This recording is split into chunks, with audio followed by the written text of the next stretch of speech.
આજે મોરબી ખાતે રવાપર રોડ ઉપર બાપા સીતારામ ચોકમાં આમ આદમી પાર્ટી દ્વારા આયોજિત એક વિશાળ જનસભા હમણાં જ પૂરી થઈ. મોરબીમાં આમ તો આ બાપા સીતારામ ચોકમાં સભા કરવી એ જરાક બહુ મોટી બાબત કહેવાય.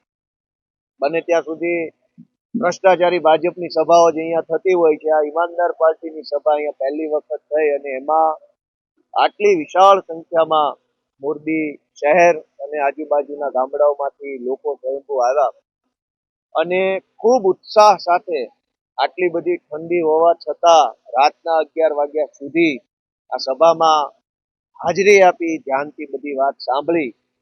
એ બતાવે છે કે મોરબીથી વિસાવદર વાળી થવાની છે.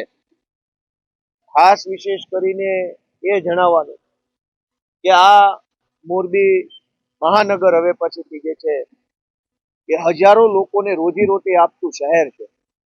અહીંની સિરામિક ઇન્ડસ્ટ્રી અને સિરામિકની સાથે જોડાયેલા અન્ય ધંધાઓના કારણે ખૂબ વિશાળ સંખ્યામાં લોકોને રોજગારી મળે છે, સરકારને ટેક્સ મળે છે અને અર્થતંત્ર આગળ વધે છે. પરંતુ સામાન્ય જનતાથી લઈને સિરામિકના મોટા મોટા ઉદ્યોગપતિઓ સુધી કોઈના પણ પ્રશ્નો સાંભળે એવું કોઈ આગેવાન છે નહીં. સરકાર સાંભળતી નથી, નેતા સાંભળતા નથી, અધિકારી સાંભળતા નથી, કોઈ સાંભળતું નથી ને પરિણામે ગરીબ માણસથી લઈને અમીરમાં અમીર માણસ પણ પોતાના પ્રશ્નોને લઈને દુઃખી છે. પણ લોકો પાસે અત્યાર સુધી કોઈ વિકલ્પ ન હોવાના કારણે મજબૂરીવશ બીજેપીને મત આપવો પડતો હતો. પણ જ્યારથી વિસાવદરના ખેડૂતોએ ગુજરાતના લોકોને એક રસ્તો બતાવ્યો નવો, ત્યારથી બધા લોકોને એક વિકલ્પ મળ્યો. મોરબીથી લઈ અને આખા ગુજરાતના લોકો ચૂંટણીની રાહ જોઈ રહ્યા છે કે હવે તો વિકલ્પ મળી ચૂક્યો છે.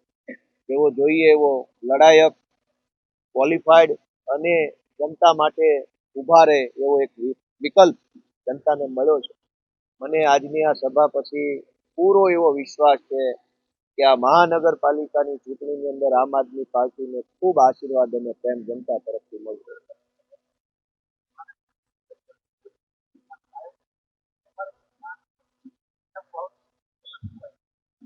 આ બહુ સારી બાબત છે. ભાજપે મોરબીને મહાનગરપાલિકાનો દરજ્જો આપ્યો.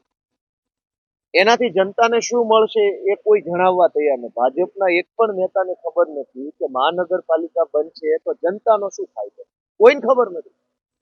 એનો અર્થ એવો થયો કે દરજ્જાના નામે જનતા પાસેથી ટેક્સ વધુ લેવાનો, જનતાને લૂંટવાની અને નગરપાલિકા હોય કે મહાનગરપાલિકા બધી એમ જ રહેશે. આમ આદમી પાર્ટીને જનતા આશીર્વાદ આપશે તો આમ આદમી પાર્ટીની કલ્પનાનું, સપનાનું મોરબી મહાનગર કેવું હશે જ્યારે ચૂંટણી જાહેર થશે ત્યારે અમે મેનિફેસ્ટોના સ્વરૂપમાં કહેશું. કેમ કે જો હું અત્યારે કહી દઉં તો આ ચોર અમારી કોપી પેસ્ટ કરી લેવા. એટલે હું અત્યારે કહીશ નહીં, પહેલા એને પૂછવાનું છે તમે મહાનગર બનાવ્યું છે, તમને ખબર છે કે આમાં શું કરવાનું છે? પાણીની ટાંકી કેટલી બનાવવાની છે, કોલેજ બનાવવાની છે કે નહીં, દવાખાના કેટલા બનાવવાના, લાઇબ્રેરીઓ બનાવવાની છે કે નહીં, યુનિવર્સિટીનું કોઈ આયોજન છે કે નહીં, રિસર્ચ સેન્ટરો બનવાના છે કે નહીં, કોઈ ટ્રીટમેન્ટ પ્લાન્ટ બનવાના છે મોટા હેવી કે નહીં, ડમ્પિંગ સાઇટો બનવાની છે કે નથી બનવાની, કોઈને કંઈ ખબર નથી. બસ મહાનગરપાલિકા બની ગઈ. અમે એક બનાવશું, જનતાના આશીર્વાદ મળશે તો અમે એક મોડલ મહાનગરપાલિકા આખા ગુજરાતમાં નોંધ લેવાય એવું મોરબી શહેર બનાવશું.